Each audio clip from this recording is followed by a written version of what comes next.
is, as you probably all know, a very, very big and hairy comics creator. And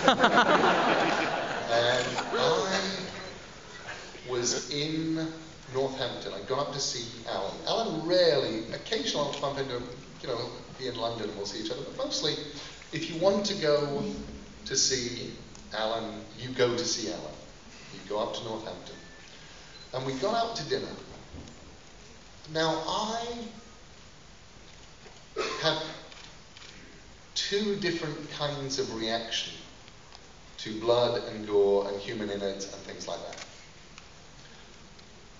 If I'm writing about it, I can get absolutely fascinated in a completely detached way, which is just enthusiastic.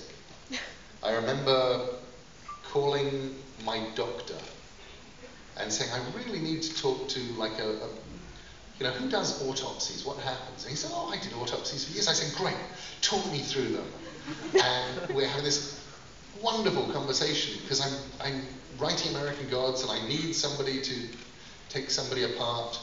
And so I'm learning all about, you know, so you put this into the bucket, this you put on one side, and then he's going on, okay, and then you put everything back in the same order that you took them out. And I said, why is it the same order? He said, well, if you try and change it, they won't fit. I go, so Alan Moore, we're having dinner. And Alan has just written the longest, goriest sequence in From Hell. And I'm saying, so what are you working on? He said, well, I've just written this great bit. I've got William Gull, right, it's the death of Mary Kelly. It all takes place, it's like 50 pages long, it all takes place in this one room. And first of all, he goes in, he cuts her up, he's killed her, and then, you know, he's pulling out her kidney and everything, you know.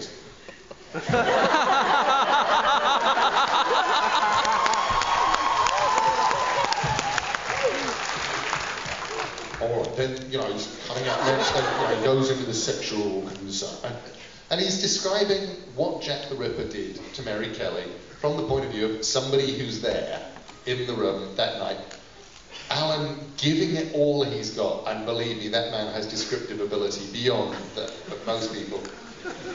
And he gets up to the point of saying, and then he pulls out her lungs, and he holds them up, and he's dangling her lungs in front of Netley, and he says, look, Netley, lights. And we're about 15 minutes into the removal of bits from Grace Kelly, and from Grace Kelly to Mary Kelly.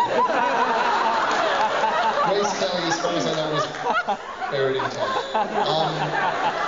You know, the ovaries have been removed, the kidneys are over here, the liver, and somehow the lungs just tipped me over the edge. And I said, Alan, I'm going to go and sit outside on the pavement. And I got up, and the world was swaying very gently, and I headed out to the pavement. And as I walked through the restaurant, I heard from behind me a voice saying, well, well, well, there goes Neil Scary Trousers Gaiman.